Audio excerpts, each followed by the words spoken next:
What is happening? I'm Minnesota Vikings man 28, and today the Minnesota Vikings have signed Josh Josh Doctson. Now, if you know who Doctson is, if you remember from the 2016 NFL Draft, he was right before Laquan Treadwell, a guy that I really wanted to get, but we got Laquan Treadwell instead. But now we have him, and this makes a lot of sense because he played with Kirk Cousins. So we signed him for a 1-year deal, and just see how this goes, honestly. So, and when the Vikings announced they were only gonna keep 4 wide receivers, and I'm like, that's a little too low. Usually, maybe 5 or 6. So this makes more sense. But who's going to get cut then? We have no idea. But because that was the initial 53-man roster. So things will shake up, and we'll see before Atlanta, see what the roster is. Anything else I really want to say about this? Not really. But if you do see right here where my mouse is, Jets claim Corey Vedvik. I'm telling you, if the Jets, make Corey Vedvik good, or he does good with the Jets, I'm just gonna flip. I mean, because that's how we know we have a curse. That's pretty much all I really want to go say about that. I mean, he will compete with Chad Beebe and old BC Johnson. Maybe Chad Beebe will, be that third wide receiver for the moment. But as things progress, I think Josh Doctson could be that third wide receiver. And getting into some stats, with Kirk Cousins, 2017, he started 14 games and had 502 yards, 6 touchdowns. So great touchdown connection with Kirk Cousins. Not so much in 2018. Only had 532 yards and 2 touchdowns, but he started less games, got more yards. So I think this is really an improvement, and his catch percentage has gone up. So good by him. Now, the other thing I want to talk about is the Packast fantasy football we drafted today. I just want to reveal who I drafted, and you can grade me down right in the comments. So here we go. So first, we have my quarterback, Deshaun Watson.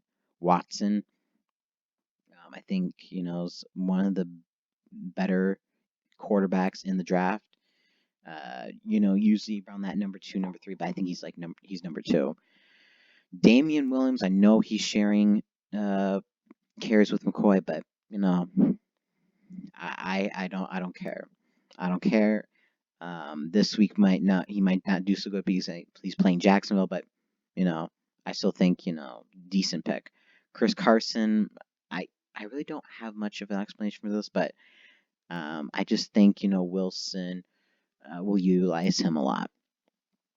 Wide receiver Julio Jones, definitely not going to do. I don't think he's going to do good against the Vikings this coming week, just because Xavier Rhodes has done a very good job in the last games we played the Falcons.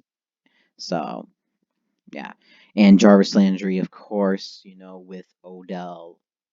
He's going to be that second wide receiver. He's getting a lot of play, got a lot of snaps, well, a lot of catches, I should say. So good to pick up him. Travis Kelce. I mean, you can't go wrong with Travis Kelce, really. My wide receiver / running back is going to be Robbie Anderson. I really don't have an explanation for this. But I did pick up Sam Darnold in the final round. Now, we also have Peyton Barber, Latavius Murray. I think he's going to be like a Mark Ingram. I think he's going to do about the same. I know people are underestimating him, but I'm picking Latavius Murray. Larry Fitzgerald, I still think he's got some in the tank. And Jordan Reed is my backup tight end. And then finally, Kirk Cousins. This was the second to last round. I was like, why not? I need stack up on some QBs. Why not pick Kirk Cousins? I don't have any Vikings receivers, but that is fine. Um, I think he can do good. So um, because he's my quarterback, so why not pick him?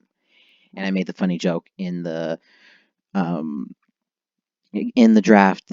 This is my $84 million pick. This is basically, yeah, that is my $84 million pick because I'm taking a big gamble with this one. But Watson, I can lean back on. So yeah, that is my draft. I think, and also Josh Doctson signing was good. So yeah, I can't wait for the first week of the NFL season. So I will have my three matchups to look forward to sometime later this week, and I think, and then just my reaction to what the Falcons and Vikings game on Sunday. So yeah, thank you all for watching. This has been Minnesota Vikings Man 28, and as always, Skull.